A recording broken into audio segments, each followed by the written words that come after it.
Hello guys, welcome to this ExtJS series, and this is just we are going to discuss about Viewport. Okay, what is Viewport?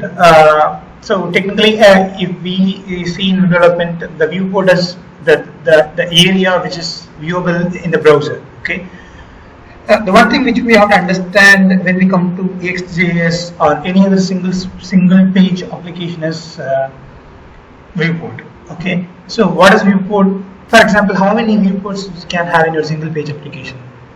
Okay, if the answer is like you can have only one viewport in your application if it is a small application. Okay, okay. Then what is the viewport and how we will develop our components in RA frameworks on top of viewport? We'll discuss those things in this session. Okay, so what is viewport? So in ExtJS especially, okay, to talk about in ExtJS, it is a special kind of container. Container, we know container, right? Container is nothing but the one which can contain some components, right? So viewport is also a special kind of container. You can have some items inside an viewport.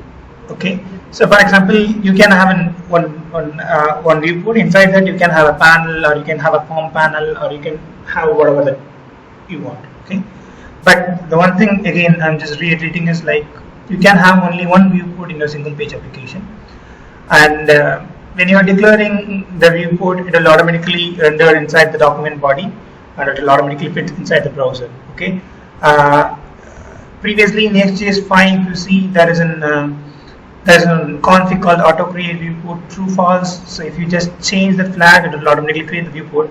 In ExtJS 6, they have changed a bit. They introduced a config called main view. Whatever the view which you have been defining inside the double quotes, the class name, that will be automatically rendered inside the viewport, and that is what it is. Okay. And so, for example, you can just go through this. So this is what I talked about quite earlier. So this is in ExtJS 6. ExtJS 6, what I have to do is you have to declare main view, view main and main. Okay, this is fine when I just need to create a viewport. But for example, in some point before even creating the viewport, you want to have some kind of information in your hand. For example, you want to make a service call before even creating the viewport, because based on the service information, you might require some other information, like you might want to know what the user profile should be, like what is his interested locale. So if you want to define all those things, then you can't do this main view, right? So we will just see how to do it. Okay, this is my sample application. So if you see the upload app, this is just example which I created for uploading a file in ExtJS. I have a form panel. Inside the form panel, I have a form elements. That's what it is.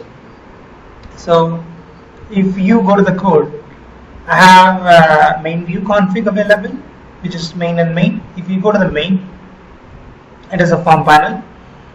So it contains an item text field and file field, and we have a submit button on the top. Okay, fine. But where the viewport is getting created actually?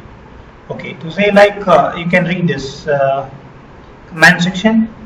This is where once you declare main view, it automatically creates. But I don't want this to happen because I just want to do something else.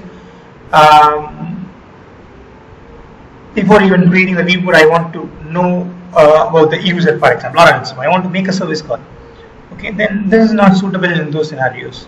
So you can comment this out, and if you go to your application, for example, this is my application, and if you go to the inside app, you will find an application.js file. So you got the launch function, right? So what you can do here is you can just do exe.create, and now you can define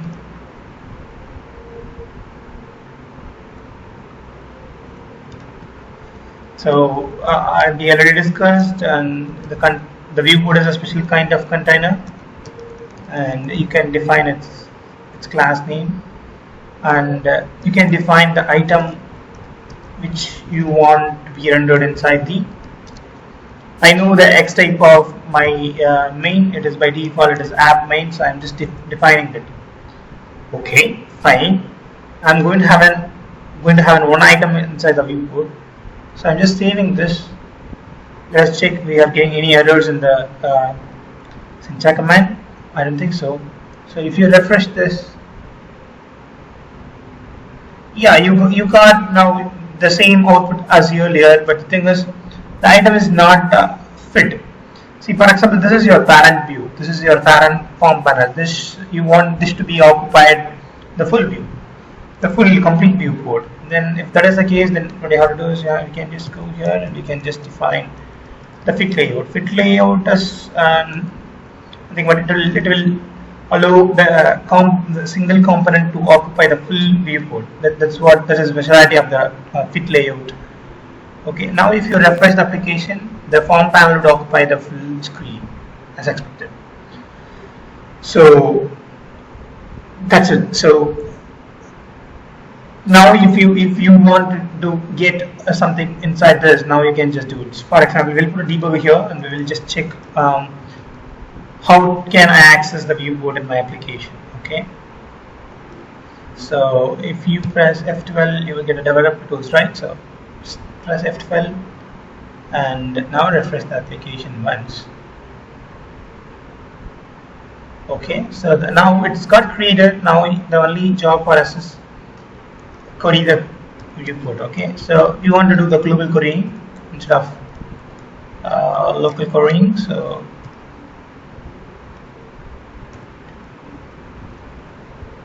okay, what do you want to query? Okay, this is my viewport, right? So you got your viewport now. So, and if you check your items, list of items inside the viewport, you can check it. So you have items.